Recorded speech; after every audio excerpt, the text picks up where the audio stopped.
ఏదోము రాజ్యం. Okay, Israel రాజ్యానికి ఏదోము రాజ్యానికి మధ్య జరిగిన సంఘటనలు చెప్పాను. ఏదోము రాజ్యం ఎవరిది? ఏశావుది. ఇజ్రాయెల్ రాజ్యం ఎవరిది? యాకోబుది. యాకోబు వేరే పేరే ఇజ్రాయెల్ కదా. మరి ఏంటి ఏశావు చేసిన తప్పేంటి మనం అక్కడ చూసాం. జస్ట్ 2 నిమిషాలు జ్ఞాపకం చేసుకున్నాం.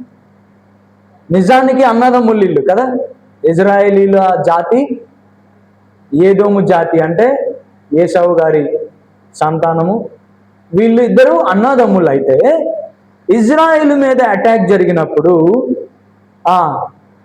ఏశావు రాజ్యం వాళ్ళు, అంటే ఏదోము వంశీయులు ఏం చేస్తా ఉన్నారు? చూస్తా ఉన్నారు. ఒకసారి అయితే శత్రువులకి హెల్ప్ చేశారు, ఇంకోసారి వాళ్ళు దోచుకుంటా ఉంటే వీళ్ళు కూడా కొంచెం దోచుకున్నారు. అయితే అక్కడ దేవుడు దాన్ని చాలా సీరియస్గా పరిగణించాడు. నీ సొంత సహోదరుడైతే నువ్వు హెల్ప్ చేయలేదు, ఇంకా తనకి ప్రమాదం జరిగినప్పుడు నువ్వు చూస్తూ ఉన్నావు. తనకి ప్రమాదం జరిగినప్పుడు నువ్వు చూస్తూ ఉన్నావు. మనం అక్కడ కొంచెం విపులంగా చూసాం. ఏమనంటే, నిజానికి వాళ్ళు చేసిన తప్పును బట్టి వాళ్ళకి శిక్ష వస్తున్నప్పటికీ దేవుడు అన్నాడు, ఎంతైనా నీ సహోదరుడు కాబట్టి అన్యులు నీ సహోదరుని కొల్లగొడుతున్నప్పుడు నువ్వెందుకు చూస్తూ ఉన్నావు? ఇంకా పైపెచ్చు ఏమీ సహాయం చేయకుండా ఎందుకున్నావు? ఇంకా పైపెచ్చు నువ్వు అన్యుడికి సహాయం చేసావు. నీ సహోదరుడికి నువ్వు సహాయం చేయాల్సింది నువ్వు అలా చేసావు అన్న దాన్ని అప్లికేషన్ మనం చూసుకున్నాం. క్రైస్తవులను మనకు మధ్యలో మరి ఎన్ని ఉన్నా కానీ తోటి క్రైస్తవునికి మనము నిలబడాలన్న విషయం మనం చూసాము. తర్వాత చాలా పెద్ద శిక్ష మరి ఏదోము వంశానికి దేవుడు ఇచ్చాడు. చరిత్ర చూస్తే ఏదోము వంశీయులే అసలు లేరు, అంటే ఆ రాజ్యం అనేదే లేదు అన్నట్లుగా కనుమరుగైపోయిన పరిస్థితి. అది మనం పోయినసారి చూసాం. మరి ఇప్పుడు చిన్న బ్యాక్గ్రౌండ్ ఏంటంటే, చెరపట్టబడిన వారు ఎవరు అంటే మొత్తం 12 గోత్రాలు.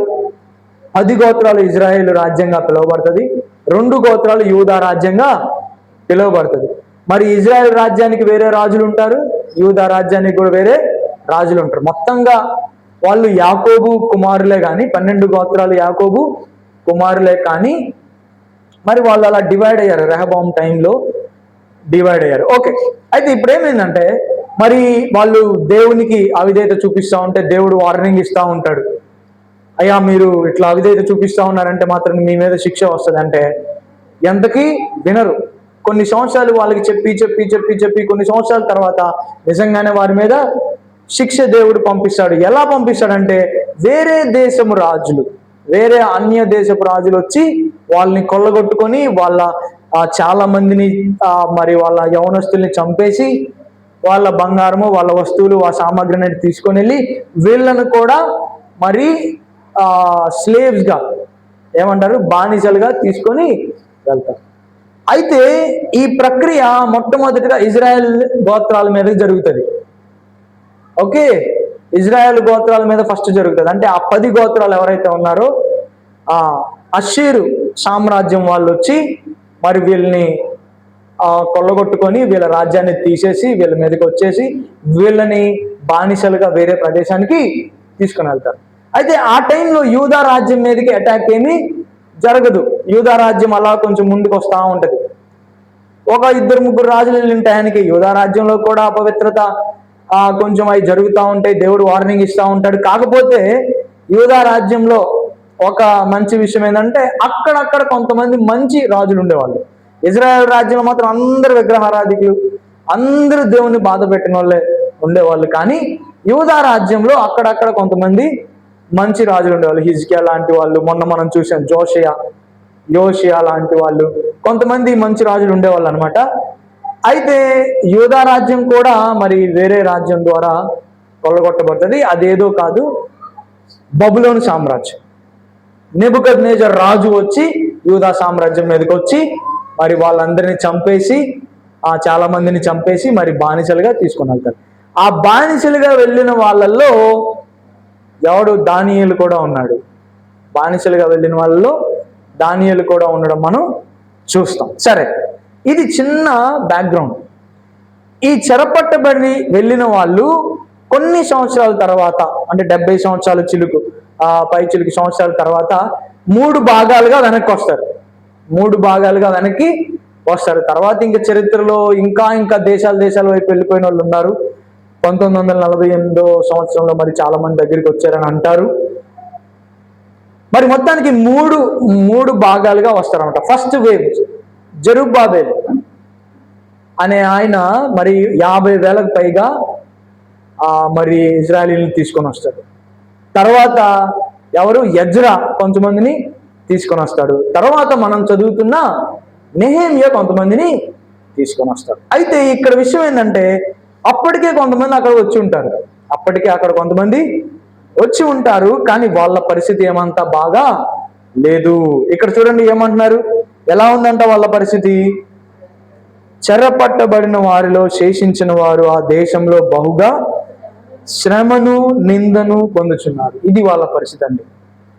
మన వాళ్ళు వేరే రాజ్యంలోకి వెళ్ళారు, అక్కడి నుంచి తిరిగి వచ్చారు, వాళ్ళ ప్రదేశానికి వచ్చారు, కానీ వాళ్ళ పరిస్థితి ఏమంతా బాగోలేదు. వాళ్ళ పరిస్థితి ఎలా ఉందంటే శ్రమను పొందుతున్నారు, వాళ్ళు నిందను పొందుతున్నారు. ఇది ప్రజల పరిస్థితి. అయితే ఇంకా ముందుకు వెళ్తే యెరూషలేము వాళ్ళ క్యాపిటల్ సిటీ, వాళ్ళు ప్రేమించే నగరం, వాళ్ళు చాలా గ్రేట్గా చూసే నగరం. ఈ రోజు కూడా యెరూషలేం నగరాన్ని ఇంటర్నేషనల్ సిటీగా చేశారు. ఏ దేశానికి దాన్ని ఇవ్వలేదు ఈ రోజుకి కూడా, తెలుసా? ఎందుకు? క్రిస్టియన్స్ ఏమంటారు, మా యేసుక్రీస్తు పుట్టిన ప్లేస్ మాకు ఇవ్వాలి అంటారు. యూదులు ఏమంటారు, మా దేవుడు పరలోకముందున్న మా యెహోవా మాకిచ్చిన రాజధాని నగరం, అది మా టెంపుల్ ఉండే ప్లేస్, అది మాది ప్లేస్ అంటారు. మరి క్రూసేడ్స్ ఇన్వేషన్ జరిగినప్పుడు ఏమైందంటే, ముస్లిం రాజులు కొంతమంది వచ్చి అక్కడ చిన్న మాస్క్ లాంటిది ఒకటి కట్టారు. కాబట్టి ముస్లింస్ ఏమంటారంటే, కాదండి మాదండి ఈ ప్లేసు అంటారు. సరే, మొత్తానికి ఇది ఎవరికి కాదన్నట్టుగా దాన్ని ఇంటర్నేషనల్ సైట్గా ప్రస్తుతానికి, మరి అది ఎవరికి సంబంధించింది కాదు, అది పాలస్తీనాకి ఇవ్వకుండా, ఇటు ఇజ్రాయెల్ దేశానికి ఇవ్వకుండా ఇంటర్నేషనల్ ఒక సిటీగా యెరూషలేం నగరాన్ని ఈ రోజుకి దాన్ని అలా భావిస్తున్నారు. అయితే మొత్తానికి ఆ టైంలో పరిస్థితి ఏంటంటే, మరి ఇజ్రాయేల్ నగరంగా అప్పుడు అది మరి ఉంటూ ఉన్న పరిస్థితులు, రాజధాని నగరంగా ఉంటున్న పరిస్థితులు, మరి యెరూషలేం పరిస్థితి కూడా బాగలేదు.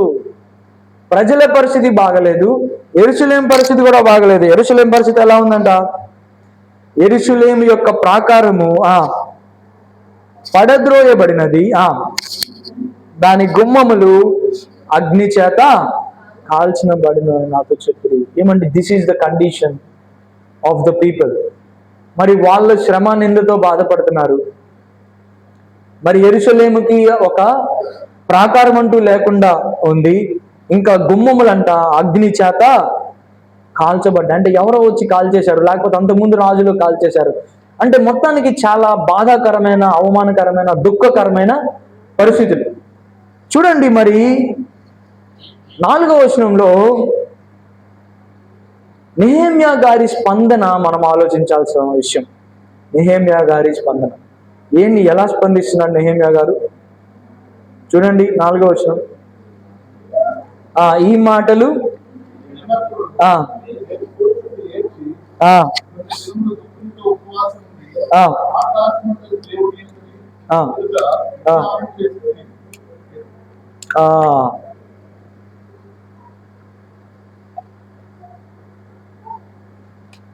నెహెమ్యా చూడండి, ఇజ్రాయేలీల పరిస్థితి తన దగ్గరికి వచ్చినప్పుడు తను ఏం చేస్తున్నాడు? ఈ మాటలు వినినప్పుడు నేను కూర్చుండి ఏడ్చి కొన్ని దినములు దుఃఖముతో ఉపవాసం ఉండి ఆకాశమందలి దేవుని ఎదుట విజ్ఞాపన చేసి. ఏమండి, ఈ మాటలు విన్నప్పుడు నెహెమ్యా స్పందించిన రీతి నిజంగా మనము ఆలోచించాల్సిన విషయం. ఏమండి, నెహెమ్యా గారు ఒక కోటలో ఉన్నాడు, ఒక పెద్ద రాజు దగ్గర ఉన్నాడు. అప్పుడు వీళ్ళని ఏలే రాజు, వీళ్ళని శాసించే రాజు, అప్పుడు పవర్లో ఉన్న రాజు దగ్గర ఉన్నాడు. తనకు అసలు ఏ ఇబ్బంది లేదు, తనకు ఏ కష్టం లేదు. తను సెక్యూరిటీగా ఉన్నాడు, తను సేఫ్టీగా ఉన్నాడు, తను ఏ కష్టంలో లేడు. కానీ తన వారు కష్టంలో ఉంటే తను ఏం చేశాడు? దుఃఖపడ్డాడు, ఏడ్చాడు. తన వారు కష్టంలో ఉంటే దుఃఖపడ్డాడు. ఏమండి, మొన్నటి వరకు యోనా గురించి నేను ధ్యానం చేశాను. యోనా భక్తుడు, దైవజనుడు, మరి ఆయనకి కోపం వచ్చింది. 2 సార్లు కోపం వచ్చింది, బాగా కోపం వచ్చింది, చాలా కోపం వచ్చింది, చచ్చేంత కోపం వచ్చింది. ఫస్ట్ టైం ఎందుకు కోపం వచ్చిందంట? నినివేని ఏం చేయలేదంటే సయ్యా అని కోపం వచ్చింది. నినివే మీద నువ్వు పంపించాలైతే శిక్ష, నువ్వు ఎందుకు శిక్ష పంపించలేదు ఆయనకు కోపం వచ్చింది. రెండోసారి ఎందుకు కోపం వచ్చిందంటే, ఒక చెట్టుని దేవుడు మరి అక్కడ తీసుకొని వచ్చి ఒక్క రోజులో ఆ చెట్టు ఎండిపోతుంది. అది ఎండిపోయినప్పుడు మరి ఆయన పందిరిలాగా ఉంటుంది అనుకున్న చెట్టు, అది ఎండిపోయినప్పుడు మరి ఆయన మీద ఎండ పడుతుంది. ఆయన మీద ఎండ పడితే ఆయనకి చాలా కోపం వస్తుంది. యోనా గారికి చాలా కోపం వస్తుంది, చాలా కోపం వస్తుంది. ఎంత కోపం వస్తుంది అంటే దేవునితోనే అంటాడు. ఏమంటాడంటే, నాకు చచ్చేంత కోపం వస్తుంది. ఏంది యోనా, నువ్వు కోపపడ్డం న్యాయమేనా అంటే, న్యాయమే, నేను చచ్చేంత కోపపడ్డం న్యాయమే అంటాడు. మరి చూడండి, ఇక్కడ చూడండి వ్యత్యాసం. ఆయన బాగా బాధపడ్డాడు, బాధపడితేనే కోపం వచ్చింది కదా, బాధపడ్డాడు. ఇక్కడ నెహెమ్యా గారు కూడా బాధపడ్డాడు. యోనా గారు ఎందుకు బాధపడ్డాడు? ఆయన మీద ఎండబడుతుందని. జాగ్రత్త విన్నారా?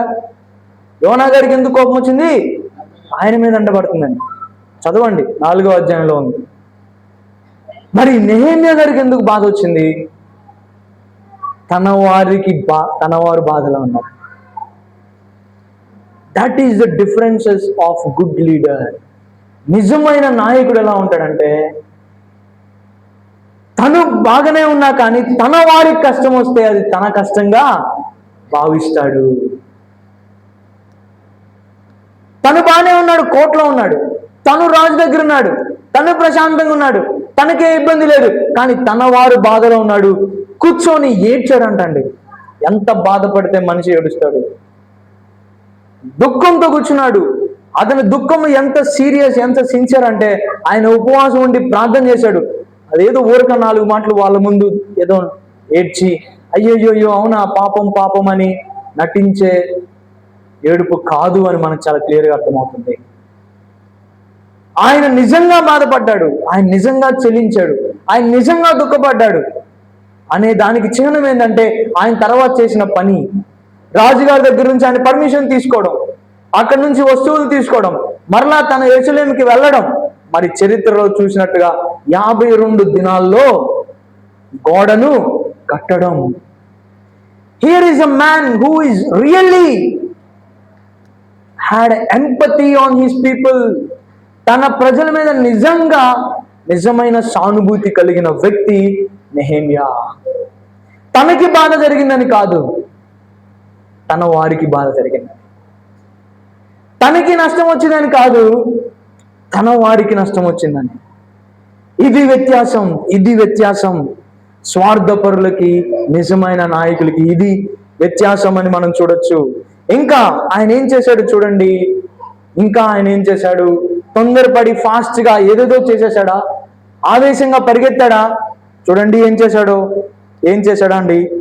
కొన్ని దినములు దుఃఖముతో ఉపవాసం ఉండి ఆకాశమందలి దేవుని ఎదుట విజ్ఞాపన. Very nice, excellent. నెహెమ్యా ప్రార్థనాపూర్వకమైన నాయకుడు. తొందరగా ఎమోషనల్గా ఏదో హడావుడి చేసేవాడు కాదు. ఆ విషయాన్ని, ఆ పెయిన్ని, ఆ బాధని, ఆ సమస్యని దేవుని సన్నిధిలో పెట్టాడు, దేవుని దగ్గరికి తీసుకొని వెళ్ళాడు. ఇక్కడ ఆకాశమందలి అని ఉంది, కానీ ఇంగ్లీష్లో గాడ్ ఆఫ్ హెవెన్ అని ఉంటుంది. అంటే పరలోకమందలి దేవుని దగ్గర తన సమస్యను పెట్టాడు, తన బాధను పెట్టాడు, తన కష్టాన్ని పెట్టాడు. అయ్యా, ఇది నా ప్రజల పరిస్థితి అయ్యా, నా ప్రజలు శ్రమతో ఉన్నారయ్యా, నా ప్రజలు నిందతో ఉన్నారయ్యా. మరి లాస్ట్ టైం మనం బైబిల్ స్టడీ చూసాం, ఎందుకు శ్రమతో ఉన్నారు. మనం బైబిల్ స్టడీలో చూసాం ఎందుకు నిందతో ఉన్నారు. వాళ్ళకి వ్యతిరేకంగా పనిచేసే వాళ్ళు చాలా మంది లేచారు. 4వ అధ్యాయంలో మనం చూడొచ్చు. టోబియా అనే ఒక గవర్నర్, సన్బల్లట్టు అనే ఒక గవర్నర్ మరి ఇజ్రాయేలీల్ని టార్గెట్ చేస్తారు, వాళ్ళు ఎక్కిరిస్తారు. మరి నెహెమ్యా పనిచేయడం ప్రారంభిస్తే ఆయన మీద కోప్పడతారు.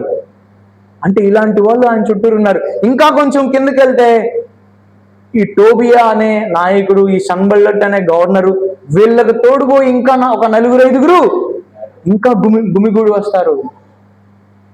అందుకని వాళ్ళు భయపడతా ఉన్నారు, అందుకని వాళ్ళు ఏడుస్తూ ఉన్నారు. మరి ఇక్కడ శ్రమ నిందతో ఉన్నారు. దేవుడు మరి దేవుని దగ్గరికి నెహెమ్యా తీసుకుని వెళ్తున్నాడు. అయ్యా, నా ప్రజలు ఇలా శ్రమతో ఉన్నారయ్యా, ఇలా కష్టంతో ఉన్నారయ్యా అని ఆయన దుఃఖంతో ఉపవాసం ఉండి ప్రార్థన చేయాలి. మరి మనకి ఏదైనా సమస్యలు వచ్చినప్పుడు మనం ఏం చేస్తున్నాం? మనం వ్యక్తుల వైపు చూస్తున్నామా? మనము ఏదైనా మరి శరీరానుసరమైన వాటి వైపు వెళ్తున్నామా, లేకపోతే పరలోకం మందలి దేవుని వైపు మనం చూస్తున్నామా? మనం ఆలోచన చేసుకోవాలి. ఇక్కడ నెహెమ్యా ఎక్కడ చూస్తున్నాడు? దేవుని వైపు చూస్తున్నాడు. తనకు కష్టం వచ్చినప్పుడు దేవుని వైపు చూస్తున్నాడు. కొన్ని రోజుల క్రితం నేను 2వ సమయంలో ఒక విషయం చదివితే, దావీదు కొంతమందికి హెల్ప్ చేస్తాడు. హెల్ప్ చేసి అనుకుంటాడు, నేను వీళ్ళకి హెల్ప్ చేశాను, వీళ్ళు కూడా నాకు హెల్ప్ చేస్తారు అనుకుంటాడు. అనుకొని దేవుణ్ణి అడుగుతాడు, అయ్యా నేను వీళ్ళకి హెల్ప్ చేశాను, వీళ్ళు నాకు హెల్ప్ చేస్తారా అంటే దేవుడు అంటాడు, వీళ్ళు నీకు హెల్ప్ చేయరులే అంటాడు. దేవుడు ఏమంటాడు? నీకు హెల్ప్ చేయరులే బాబు అంటాడు. అక్కడ తెలుసుకోవాల్సిన విషయం ఏంటంటే, మనుషులను నమ్ముకున్నట్టు కంటే, రాజులను నమ్ముకున్నట్టు కంటే యెహోవాని ఆశ్రయించుట. కొన్నిసార్లు మనం అనుకుంటాం, మనకి ఏదైనా సమస్య వస్తే, మనకి ఏదైనా కష్టం వస్తే, మన దగ్గర వీళ్ళు ఉన్నారు కదా, వీళ్ళ వైపు పరిగెత్తచ్చు అనుకుంటే, నీకు తర్వాత తెలిసేది ఏంటంటే వాళ్ళు ఏమి చెయ్యరు, వాళ్ళు ఏమీ చెయ్యలేరు. బాధపడతావు, కష్టపడతావు. దేవుని వాక్యం చెప్తుంది, మనుషుల్ని నమ్ముకోవడం మానేసే, రాజుల్ని నమ్ముకోవడం మానేసే. ఎవరిని ఆశ్రయించు? దేవుణ్ణి ఆశ్రయించు, యెహోవాను ఆశ్రయించు. ఎందుకు రాజుల వైపు చూస్తున్నావు? ఎందుకు మనుషుల వైపు చూస్తున్నావు? యెహోవాను ఆశ్రయించు. ఇక్కడ చూడండి, ఎవరి వైపు చూశాడు నెహెమ్యా? మొట్టమొదటిగా తర్వాత రాజు దగ్గరికి వెళ్ళాడు, కానీ ముందు ఎవరి దగ్గర పడ్డాడు? దేవుని కాళ్ళ దగ్గర పడ్డాడు. దేవుని సన్నిధిలో మోకరించాడు, దుఃఖపడ్డాడు. తన దుఃఖాన్ని, తన బాధని, తన వేదని ఉపవాసం ప్రార్థన చేశాడు, విజ్ఞాపన చేశాడండి. మనకు కూడా మనకు వస్తున్న సమస్యలను మనం దేవుని సన్నిధిలో పెట్టాలి, మనం ప్రార్థన చేయాలి. మనము కొన్ని విషయాలకు తొందరగా నిర్ణయాలు తీసుకొని చేయకూడదు. నేనంటాను, ఎందుకని ఆయన అన్ని నెలలు మరి అన్ని రోజులు ఆయన మరి ప్రార్థన చేశాడు అంటే, ఐఎమ్ జస్ట్ గెటింగ్ ఆయన దేవుని దగ్గర నుంచి ప్లాన్ తీసుకుని ఉంటాడు అనుకుంటాను. అయ్యా, ఎలా చేయాలి, ఏం చేయాలి అనేది ఎక్కడి నుంచి తీసుకుని ఉంటాడు? దేవుని దగ్గర నుంచి ప్లాన్ తీసుకుని ఉంటాడు. ప్రియమైన వారలారా, మనము ఇది మన జీవితాల్లో నేర్చుకోవాలి. మనము మన బుద్ధితోటి, మన నాలెడ్జ్ తోటి, శరీర సంబంధమైన కార్నల్ తోటి మనము పోరాటం చేయకూడదు. ఎందుకంటే దేవుని వాక్యం చెప్తుంది ఏమనంటే, ఎఫెసీయులకు రాసిన పత్రిక 6వ అధ్యాయం 12వ వచనం మీ అందరికీ తెలుసు. ఏమని చెప్తుందంటే దేవుని వాక్యం, మీరు పోరాడుతున్నది శరీరులతో కాదు, కానీ అంధకార సంబంధమైన దురాత్మ సమూహాలతో. నీకు శరీరంలో ఉన్న వాళ్ళ దగ్గర నుంచే ఇబ్బందులు రావచ్చు, కష్టాలు రావచ్చు, కానీ నీ అసలు పోరాటం శరీర సంబంధులతో కాదు. నీకు శరీరంలో ఉన్న ఆ వ్యక్తుల నుంచే నీకు ఇబ్బందులు రావచ్చు, కష్టం రావచ్చు, మాటలు రావచ్చు, కానీ నువ్వు పోరాడుతుంది ఎవరితోటి? శరీరులతో కాదు అనే విషయాన్ని జ్ఞాపకం చేసుకోవాలి. విశ్వాసులంగా మన శరీరాన్ని చూడకూడదు. వీళ్ళని ఉపయోగించుకుంటున్న అంధకార సంబంధమైన దురాత్మ శక్తులను మనం చూడగలగాలి. మనోనేత్రాల్ని మనం తెరవాలి. మనం దేవుని బిడ్డలంగా మనం ఇక్కడ జరుగుతున్న చుట్టుపక్కల జరుగుతున్న విషయాలను కాదు, మరి స్పిరిచువల్ రెలంలో ఆత్మీయమైన మరి ఆ ప్రపంచంలో జరుగుతున్న విషయాల్ని మనం చూడగలగాలి. మరి బహుశా నెహెమ్యాకి తెలిసేమో ముందు మోకాళ్ళ మీదకి వచ్చాడు. ముందు అసలు దేవుడు ఏమంటాడు, దేవుని ఆలోచన ఏంటి, దేవుని స్ట్రాటజీ ఏంటి, దేవుని ప్లాన్ ఏంటి, యేసయ్యా ఏం చేయమంటారు, ఎలా చేయమంటారు అని దేవుని సన్నిధిలో కూర్చున్నట్లు మనం చూసి, మనము కూడా, నీవు నేను కూడా మనకు వస్తున్న సమస్యల పట్ల మనం అలా ఆలోచించాలి. అయితే ఇక్కడ చూడండి, అయితే మరి 5వ వచనం నుంచి మనం చూస్తే నెహెమ్యా ప్రార్థన చేయడం మనం చూస్తాం. మరి మనం చూస్తే 5వ వచనం నుంచి 11వ వచనం వరకు మరి నెహెమ్యా ప్రార్థనను మనం చూస్తే మొట్టమొదటిగా దేవుణ్ణి జ్ఞాపకం చేసుకున్నట్లుగా మనం చూస్తాం. చూడండి, ఆకాశమందున్న దేవా యెహోవా, భయంకరుడు అయిన గొప్ప దేవా, నిన్ను ప్రేమించి నీ ఆజ్ఞలను అనుసరించి నడుచు, కటాక్షించి వారితో నిబంధనలను స్థిరపరచువాడా. దేవుని గొప్పతనాన్ని జ్ఞాపకం చేసుకుంటున్న వ్యక్తిగా నెహెమ్యాని మనం చూస్తున్నాం. అంటే దేవుని ఆరాధన చేస్తున్నాడు. ఇంకా ఏమన్నాడు, అయ్యా మీరు మాట మీద నిలబడే దేవుడు, అయ్యా మీరు విశ్వాస్యత కలిగిన దేవుడు, అయ్యా మీరు నిబంధన ఇచ్చి తప్పని దేవుడు అయ్యా అని దేవుణ్ణి ఆరాధిస్తున్నాడండి. ఏమన్నా మన ప్రార్థనలో కూడా ముందు మన ప్రార్థన అవసరతను పెట్టే ముందు దేవుని మనం ఆరాధించాలి. దేవుడు ఏమై ఉన్నాడో మనం జ్ఞాపకం చేసుకోవాలి. నిజానికి దేవుడు ఏమై ఉన్నాడో మనం జ్ఞాపకం చేసుకుంటే అక్కడే మన సగం సమస్య పోతుంది. అక్కడే మన సగం సమస్య పోతుంది. అక్కడే మన సగం ఒత్తిడి పోతుంది. చాలాసార్లు మనకి ఎందుకు ఒత్తిడి వస్తుందంటే, చాలాసార్లు మనం ఎందుకు కుంగిపోతామంటే, మనమంట సమస్యని ఎక్కువ ధ్యానిస్తామంట దేవుని కంటే. దేన్ని ఎక్కువ ధ్యానిస్తామంట? సమస్య గురించి ధ్యానిస్తూ ఉంటామంట. ఏంద్రా ఇది. సో దేవుని కంటే దేన్ని ఎక్కువ ధ్యానిస్తాం? మనకు వచ్చిన సమస్యను ఎక్కువ ధ్యానిస్తాం. అప్పుడంట సమస్య ఇంకా పెద్దదవుతా ఉంటుంది. ఒక ఆయన ఏమంటాడంటే, నువ్వు దేవుణ్ణి ధ్యానిస్తూ ఉంటే సమస్య చిన్నదవుతా ఉంటుంది. Praise the Lord. అంటే చిన్నదవుతా ఉంటుంది అంటే దాని అర్థం ఏంటంటే, దేవుడు నీకు ఇస్తున్న అవగాహన బట్టి నీకేమనిపించింది అంటే, అరే ఇది ఇంత చిన్నదా అనిపించింది. Praise the Lord. దేవుని గురించి మనకు తెలుస్తూ ఉంటే, దేవుణ్ణి మనం ధ్యానిస్తూ ఉంటే, దేవుని వైపు మనం చూస్తూ ఉంటే, అరే ఈ సమస్య ఇంత చిన్నదా అనిపిస్తుంది. మరి మనం దేవుని వైపు చూడాలి అనే విషయాన్ని మనం ఇక్కడ జ్ఞాపకం చేసుకోవచ్చు. నెహెమ్యా పనే చేశాడు. మొట్టమొదటిగా దేవుని జ్ఞాపకం చేసుకున్నాడు, దేవుని ఆరాధన చేస్తున్నాడు, దేవుని గుణాలను మరి ధ్యానిస్తున్నట్లుగా మనం చూస్తున్నాం. ఇంకా అదే సమయంలో నెక్స్ట్ చూడండి, 6వ వచనం, నీ చెవి యొగ్గి నీ నేత్రము తెరిచి నీ సన్నిధిని దివారాత్రుని దాసులైన ఇజ్రాయెల్ పక్షముగా నేను చేయి ప్రార్థనని అంగీకరించుము. నీకు విరోధముగా పాపము చేసి ఇజ్రాయెల్ కుమారుల దోషము నేను ఒప్పుకుంటాను. ఏమండి చూడండి, ఎవరి దోషాన్ని ఒప్పుకున్నాడు? ఇజ్రాయెల్ దోషాన్ని. ఏమండి, ఆయన తప్పు చేయకపోయినా కానీ ఇతరుల తప్పును తన మీదకు వేసుకొని క్షమాపణ అడుగుతున్నాడు. Praise the Lord. నిజంగా ఒక మంచి నాయకుని లక్షణం ఇది. వాడు తప్పు చేస్తే నేను సారీ చెప్పడం ఏంటి? అది మన తత్వం కదా. కానీ ఈయన అంటున్నాడు, అయ్యా వాళ్ళు తప్పు చేసినా నేను సారీ చెప్తున్నాను. అయ్యా నా పితరులు, నా వాళ్ళు అయ్యా నిన్ను బాధ పెట్టారు, నీకు విరోధంగా తప్పు చేశారయ్యా. చూడండి, అయ్యా నీకు విరోధముగా పాపము చేసి ఇజ్రాయెల్ కుమారుల దోషము నేను ఒప్పుకొనిచున్నాను. చూడండి, ఇంకా నేనును నా తండ్రి ఇంటి వారును పాపము చేసి విన్నాము, నీ ఎదుట బహు అసహ్యముగా ప్రవర్తించితిని, నీ సేవకుడైన యెహోవా చేతనే మేము వినలేదయ్యా, మేము సరిగ్గా ప్రవర్తించలేదయ్యా, మేము నీ మాట వినలేదయ్యా, అందుకనే మా మీదకి శిక్ష వచ్చిందయ్యా. చాలాసార్లు మనం సమస్యలు గుండా వెళ్తున్నప్పుడు, అయ్యా ఎందుకయ్యా, నేనేమన్నా సరి చేసుకోవాల్సింది ఉందా అనేది రావాల్సింది పోయి మనం చాలాసార్లు అటోని ఇటోని చూసి వాడి ఎంత ఎదవా, వాడికి జరగకుండా నాకెందుకు జరిగింది అంటున్నా. సరే నేను తప్పు చేశాను కానీ వాడు ఇంకా చాలా పెద్ద తప్పులు చేశాడు, వాడికి ఎందుకు జరగలేదు అనుకుంటాం. నమ్రతతో, తగ్గింపుతో ఒకవేళ మనకి ఏదన్నా దేవుడు మరి మన స్వరం వినడం లేదనో ఏదన్నా జరుగుతుంది అనిపిస్తే నమ్రతతో దేవుని దగ్గరికి వెళ్ళి, అయ్యా నేను ఎక్కడైనా నిన్ను దుఃఖపెట్టానా, నేను ఎక్కడైనా నిన్ను బాధ పెట్టానా, నా వల్ల నీకేమన్నా కష్టం జరిగిందా, అవమానం జరిగిందా, బాధ జరిగిందా అనేది మనము తెలుసుకోవాలి.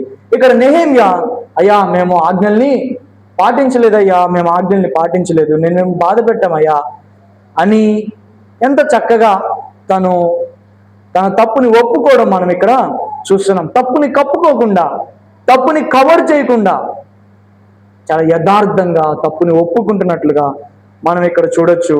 అదే సమయంలో ఇంకా కింద చూస్తే మనము అదే 8వ వచనంలో, అయితే మీరు నా వైపు తిరిగి నా ఆజ్ఞలను అనుసరించి నడిచిన యెడల భూదిగంతముల వరకు మీరు తోలివేయబడినను అక్కడ నుండి మిమ్మల్ని సమకూర్చి నా నామమున ఉంచుటకు నేను ఏర్పరచుకున్న స్థలమునకు మిమ్మల్ని రప్పించేదనని నీవు సెలవిచ్చితివి కదా. అంటే ఏంటంటే దేవుడు తన ప్రజలకు ఇచ్చిన వాగ్దానాలను జ్ఞాపకం చేసుకుంటున్నాడు. మనం ఎలా ప్రార్థన చేయాలి అంటే, మనం ప్రార్థన చేసేటప్పుడు ఎలా ప్రార్థన చేయాలంటే, మొట్టమొదటిగా దేవుడిని ఆరాధించేయాలి. తర్వాత పరిశుద్ధాత్మ దేవుడు మనకి ఏదైనా చూపిస్తే వాటిని ఒప్పుకోవాలి.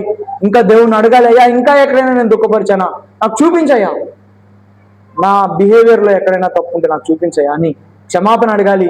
మూడవది, దేవుని వాగ్దానాల్ని మనం జ్ఞాపకం చేసుకోవాలి. నెహెమ్యా దేవుని వాగ్దానాల్ని జ్ఞాపకం చేసుకుంటున్నట్లుగా మనం ఇక్కడ చూస్తున్నాం. అయితే ఒక్కసారి పైకి వెళ్దాం. వీళ్ళు ఏమని చెప్పారు? 3వ వచనం, చెరపట్టబడిన వారిలో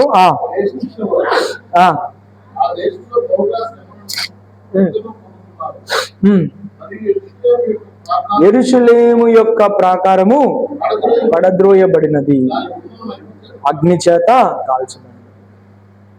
వీళ్ళు తీసుకొచ్చిన సమస్య ఒకటి ప్రజల పరిస్థితి, ఇంకొకటి యెరూషలేము యొక్క పరిస్థితి, వాళ్ళ క్యాపిటల్ సిటీ యొక్క పరిస్థితి. వాళ్ళ క్యాపిటల్ సిటీకి ఏమి లేదంట. చూడండి, యెరూషలేము యొక్క ప్రాకారములు పడద్రోయబడి. నేను చిన్న ఆలోచన చేద్దాం అనుకున్నాను. ప్రాకారములు ఎందుకు?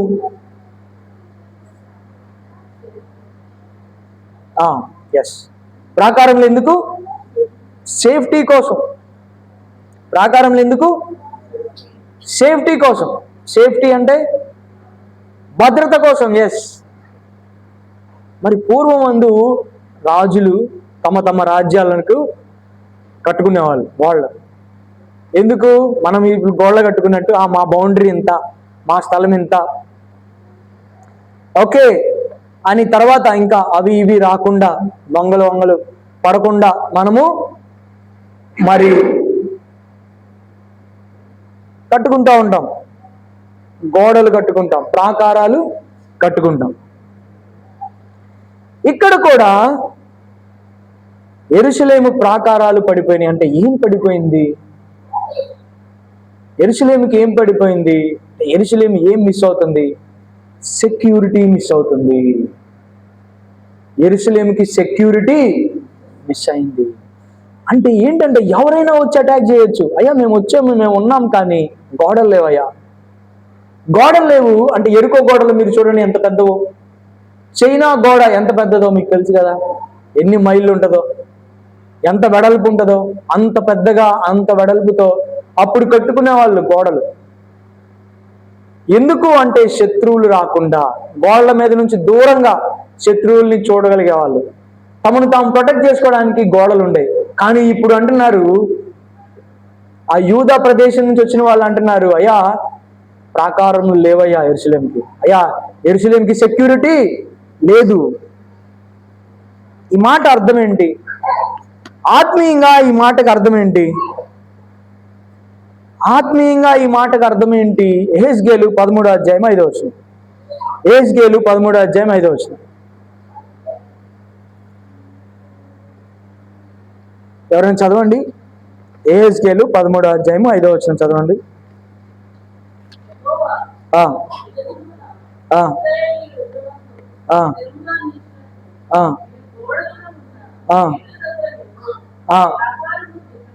ప్రాకారమును దిట్టపరచరు. అంటే ఏంటి? గోడలోనున్న బీటల దగ్గర నిలువరు. నిలిస్తే ఏమవుతుందంట? యుద్ధమందు స్థిరముగా నిలుచున్నట్లు. ఇంగ్లీష్లో బాగుంటుంది. Okay, you don't build walls అని ఉంటుంది. అరే మీరు గోడలు కట్టరు. ఏ గోడల వల్ల అయితే సెక్యూరిటీ వస్తుందో, ఇజ్రాయెల్కి ఏ గోడల అయితే సేఫ్టీ ఉంటుందో ఆ గోడలను మీరు కట్టరు. ఇక్కడైతే ఏమనుందంటే ప్రాకారం దిట్టపరచని ఉంది, కానీ ఇంగ్లీష్లో అయితే యూ డోంట్ బిల్డ్ అని ఉంటుంది. అంటే మీరు కట్టరు అన్నట్టు ఉంటుంది. ఇక్కడ కూడా ప్రాకారములు పడిపోయినాయి అంటున్నాం. మరి ఈ మాటను మనం కొంచెం ఆలోచిస్తే అదే యెహెజ్కేలు గ్రంథము 22వ అధ్యాయము 30వ వచనం చూడండి. అదే యెహెజ్కేలు గ్రంథం 22వ అధ్యాయం 30వ వచనం చూడండి.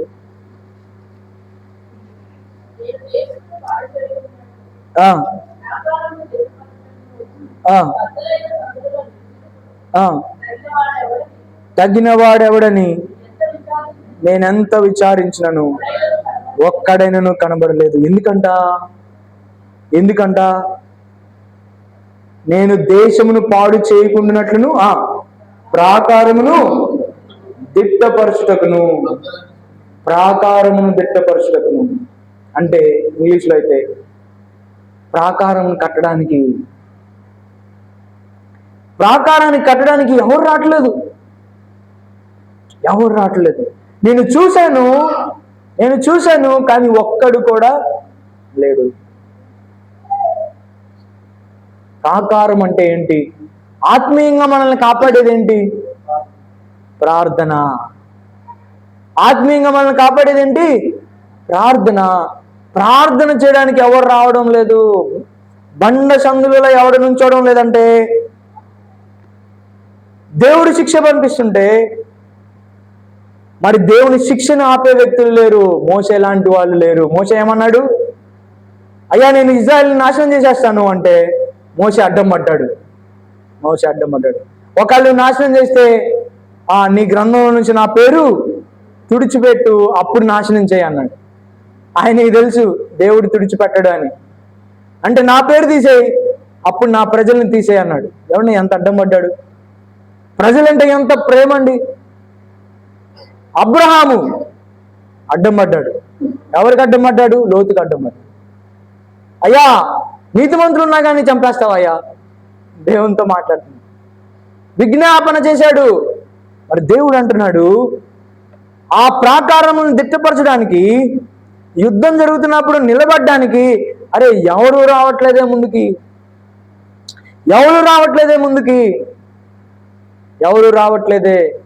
నేను అంటాను వస్తారు మనోళ్ళు. ప్రాకారము అంటే మనం ప్రార్థన అనుకున్నాం. ప్రార్థనకి వస్తారు మనోళ్ళు ప్రార్థన చేస్తారు. ఎప్పుడు చేస్తారు? వాళ్ళకి ప్రమాదం అయితే చేస్తారు. అదే మనోళ్ళు ఎవరైనా హాస్పిటల్లో ఉంటే, ఇప్పుడు మన ఆశన్న హాస్పిటల్లో ఉన్నాడు, మనందరం ప్రార్థన చేస్తాం కదా. మరి డాడీ ఉన్న రోజులు నేను భయంకరంగా నిద్ర కూడా పోకుండా ప్రార్థన చేశాను. చెల్లి ప్రార్థన చేస్తాను. మీరందరూ చేశారు. ఎవరికో ప్రాబ్లం అయితే మనం ప్రార్థన చేయం. ప్రాబ్లం మన దాకా వస్తే మనం ప్రార్థన చేస్తాం. కానీ నెహెమ్యా నుంచి మనం నేర్చుకోవాలండి. ఆ ప్రాబ్లం తనది కాదు, తన కమ్యూనిటీది. అది ప్రాబ్లం తన పర్సనల్ది కాదు, అది పీపుల్ది. అయితే తన ప్రజలది. ఆయన దానికోసం ఉపవాసం ఉన్నాడు, దానికోసం కన్నీరు కార్చాడు, దానికోసం దుఃఖపడ్డాడు. ఈ రోజున ప్రాకారములు అంటే ఏంటంటే ప్రార్థన. క్రైస్తవ్యం నీరు గారిపోవడానికి కారణం ప్రార్థన లేమి. కొన్ని పరిచర్యలు ప్రభావవంతంగా వెళ్ళడానికి కారణం ప్రార్థనా శక్తి. That is the only variation. కొంతమంది ప్రభావవంతంగా ఉపయోగపడడానికి సేమ్ డినామినేటర్. ఒక ఆయన అన్నాడు, పాల్ వాషర్ అని ఆయన, నేను దేవుని కొరకు గొప్పగా వాడబడిన వాళ్ళని చదివాను, వాళ్ళ జీవితాలు చదివాను. వాళ్ళు చాలా విషయాల్లో ఒకరికొకరు విభేదించేవాళ్ళు. ఒక ఆయన ఇది నమ్మితే ఒక ఆయన అది నమ్మేవాడు, ఒక ఆయన ఆర్మెనిజం సిద్ధాంతం అంటే ఒక కాల్వినిజం అనేవాడు, ఇది అది అనేవాళ్ళు. కానీ వాళ్ళందరిలో ఒకటి మాత్రం కామన్, వాళ్ళందరూ ప్రార్థనా యోధులు, వాళ్ళందరూ ప్రార్థనా పరులు. దేశాన్ని, ప్రపంచాన్ని, సంఘాల్ని ప్రభావితం చేసిన వాళ్ళు ఎవరంటే ప్రార్థనా పరులు. ప్రార్థన అంటే చాలా చిన్న చూపు చాలా మందికి.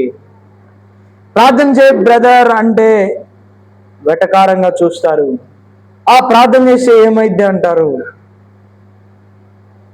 దేవుని కంటే గొప్ప శక్తి ఏదైనా ఉందా ప్రపంచంలో? అరే ప్రార్థన చేయడం, అప్పుడు ప్రార్థన చేసినప్పుడు నువ్వు you are contacting God, the most powerful force in this universe. ఈ సృష్టిని తయారు చేసిన వ్యక్తిని నువ్వు కాంటాక్ట్ అవుతున్నావు. అది చిన్న విషయమా? ప్రార్థన చేయడం అంటే చాలా మందికి చాలా రకాలుగా మాట్లాడుకుంటారు, తప్పు. ప్రార్థన దయచేసి తక్కువగా చూడొద్దు. ప్రార్థనా సమావేశం అంటే చాలా మంది రారు. కన్నీరు కార్చాలి. ప్రార్థనలోనే ఏదైనా కట్టబడుతుంది. ప్రార్థన లేకపోతే ఎంతదైనా కూల్చబడుతుంది. ఒక ఆయన అన్నాడు 21వ శతాబ్దపు సంఘం అంట మంచి ప్రసంగాలతో నరకానికి వెళ్ళిద్దంట. మంచి ప్రసంగాలతో నరకానికి వెళ్ళిద్ది అంటే ఏంటంటే దాని అర్థం, మనము మంచి ప్రసంగం అని విని, మా సార్ భలే మంచి ప్రసంగం చెప్పాడు, నేను భలే మంచి ప్రసంగం విన్నాను, చెప్పిన ఆయన సంతోషపడుతున్నాడు, విన్న వాళ్ళు సంతోషపడుతున్నారు, వెళ్ళి అదే దేవుణ్ణి దుఃఖపరిచే బ్రతుకు, అదే దేవుణ్ణి బాధ పెట్టే బ్రతుకులో ఏ మార్పు లేదు. ఎక్కడ కళ్ళు తెరుస్తారు? నరకంలో కళ్ళు తెరుస్తారు. ఓ సూపర్ ప్రసంగం, ఎక్సలెంట్ ప్రసంగం, ఏం చెప్పాడన్నా ప్రసంగం, భలే చెప్పాడన్నా, ఎక్కడెక్కడో చెప్పాడన్నా, భలే చెప్పాడన్నా, బొమ్మలు చూపించాడన్నా. మంచి ప్రసంగాల్లో నరకానికి వెళ్తారు. ఏమండి ప్రసంగాలు మంచిది, ప్రార్థనా పూర్వకమైన ప్రసంగాలే మనల్ని కాపాడగలుగుతాయి. ప్రార్థనా పూర్వకమైన పనులు మాత్రమే మనుషుల్ని కాపాడుతుంది, రక్షిస్తుంది, ఆత్మల్ని మరి గెలవగలుగుతుంది అనే విషయాన్ని మనం మర్చిపోకూడదు. ప్రార్థన అనేది ఒక ప్రాకారం అండి. ప్రార్థన అనేది ఒక ప్రాకారం. ఒక పెద్ద సాటనిస్ట్, సైతాను దగ్గర, లూసిఫర్ దగ్గర చాలా దగ్గరగా తిరిగిన ఒక ఆయన అన్నాడు, నేను చాలాసార్లు చెప్పాను, ఆయనకు ఒక అసైన్మెంట్ ఇచ్చారంట. పలానా దేశంలో పలానా ప్రదేశంలో ఒక మీటింగు, క్రిస్టియన్ మీటింగ్ ఒకటి కండక్ట్ చేస్తున్నారు, నువ్వు అక్కడికి వెళ్ళి డిస్టర్బెన్స్ క్రియేట్ చేయాలి. ఈయనంట మనిషి బాడీ అక్కడే ఉంటుంది కానీ ఆత్మలో ఆయన చాలా దేశాలు తిరిగి వస్తాడంట. తర్వాత దేవుని నమ్ముకున్నాళ్ళండి. మరి ఈయన ఆత్మలోనే వేరే ఒక దేశం వెళ్ళాడంట. వెళ్ళి ఆ ప్రదేశం దగ్గరికి వెళ్ళాడు, ఆ మీటింగ్ జరిగే స్థలానికి వెళ్ళాడంట ఆత్మలో. వెళ్ళి అక్కడ ఇంకా మరి నా ప్రయోగాలు చేద్దాం, నా శాపాలు అక్కడ పెడదాం, దాన్ని ఎట్లొకటి డిస్టర్బ్ చేద్దామని ట్రై చేస్తున్నప్పుడు తను ఈ వర్కౌట్ అవ్వట్లేదంట. ఏంటి వర్కౌట్ అవడం లేదు, నేను ఏం పంపిస్తున్నా కానీ ఏంటి పని చేయట్లేదు, ఏంటి ఏం కనిపించడం లేదంటే ఆయన తన ఆత్మీయ లోకంలో చూసినప్పుడు మరి ఒక అగ్ని వలయం తన శక్తుల్ని పనిచేయనీయకుండా చేస్తుందంట. ఏంటి అగ్ని వలయం ఎక్కడి నుంచి వస్తుందంటే ఆ మీటింగ్ జరిగే ప్రదేశంలోనే కొంతమంది అక్కడ ప్రార్థన చేస్తూ ఉన్నారంట.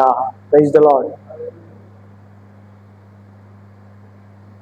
నిజంగా సైతాన్ దగ్గర ఉండి చెప్పితే కానీ మనకి చాలాసార్లు అర్థమవుతుందేమో ప్రార్థన. నేను ఇట్లాంటి 2-3 విన్నాను, ఇలాంటి సాటనిస్టుల నుంచి, డిఫరెంట్ పీపుల్ దగ్గర నుంచి విన్నాను. ఏమండి ప్రార్థన ఎంత శక్తివంతమైనది.